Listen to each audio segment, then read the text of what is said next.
Audi has made a decision that could change everything before it even puts a Formula One car on track in 2026. This internal restructuring is not just a change in leadership, it's a transformation of the entire team structure. And this transformation could significantly affect the future of Brazilian driver Gabriel Bortoleto. While on the other side of the paddock, Lewis Hamilton has sparked controversy by refusing to apologize to Ferrari after what was a disastrous Miami Grand Prix for the Italian team. These two storylines are unfolding simultaneously and show how fast things can shift in the world of Formula One. Audi has made a bold move by appointing former Ferrari team principal Mattia Binotto to take charge of both technical and operational departments. He will now oversee operations in 3 strategic locations: Hinwil, Neuburg, and the new base in the United Kingdom. This decision brings a unified command structure that connects those who designed the car with those responsible for making it fast on the track. Audi's aim is clear: minimize internal conflicts and ensure that its F1 project stays focused and coherent. For a new entrant in the sport, this level of preparation sends a strong message. They are not here just to participate, they are here to compete. For Gabriel Bortoleto, this kind of internal alignment could be crucial.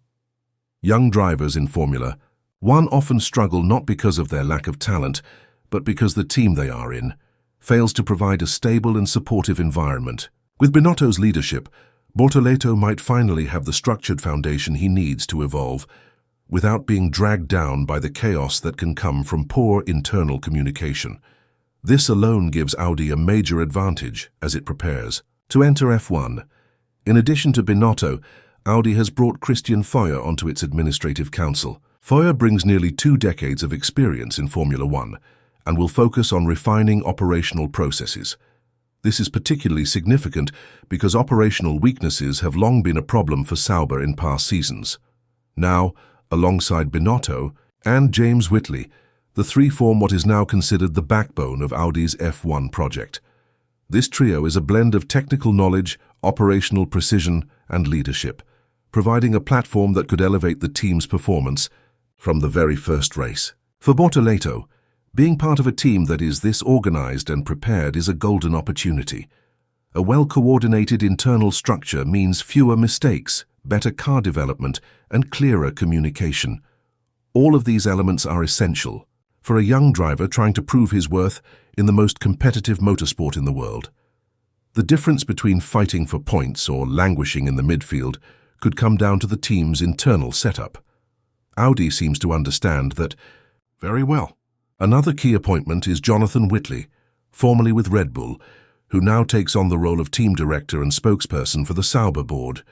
With experience in a championship-winning team, Whitley brings the kind of high-performance mentality that could reshape the culture at Audi. He will oversee race operations and is expected to bring more agility to decision-making during Grand Prix weekends.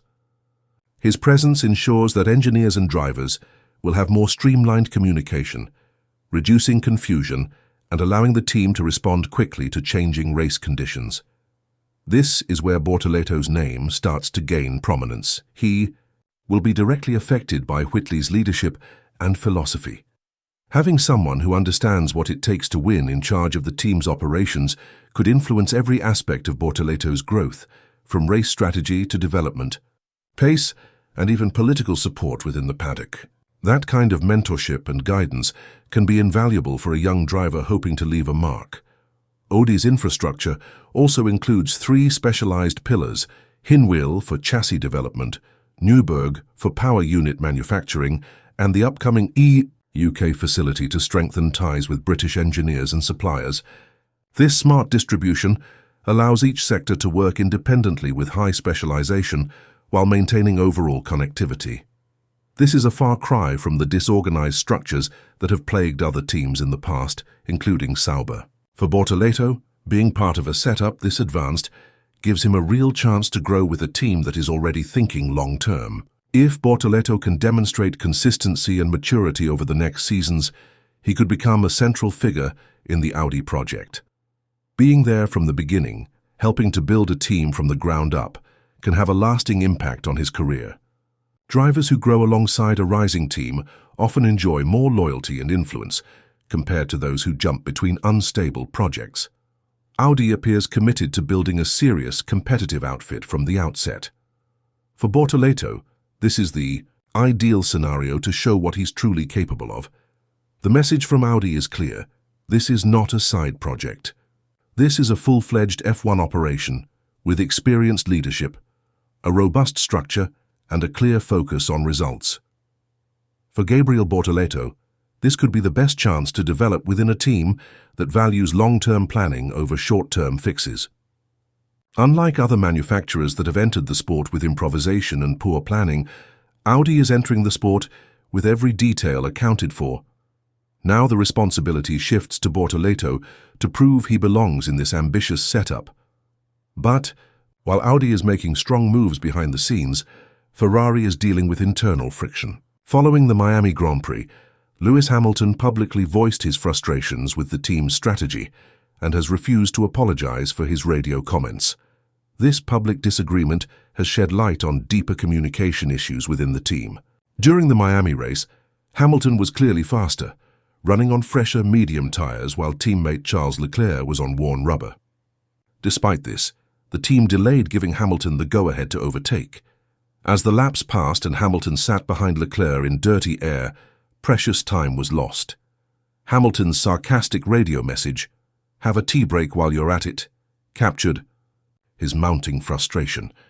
Eventually he was allowed through, but by then the window to challenge Mercedes Antonelli had closed. After the race, Hamilton defended his comments, insisting that his honesty should not be mistaken for disrespect.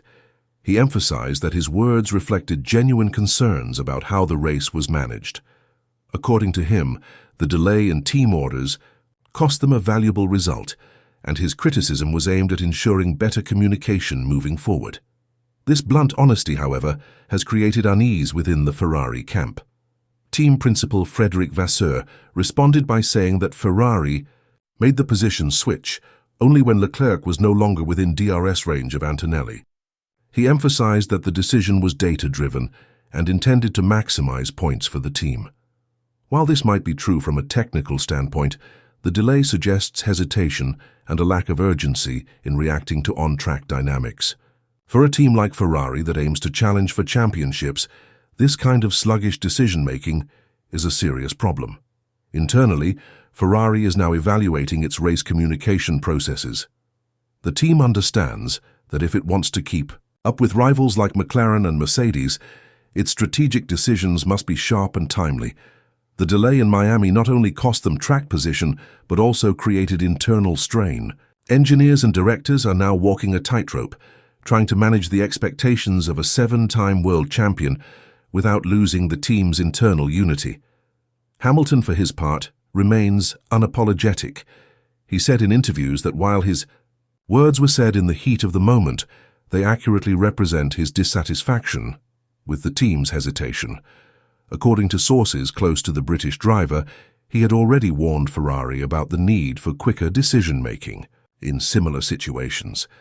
Now, with this issue out in the open, it has become a topic of discussion within Maranello's inner circles. This moment could mark the beginning of Hamilton's first real test at Ferrari. What began as a high-profile, optimistic partnership is now facing its first serious challenge.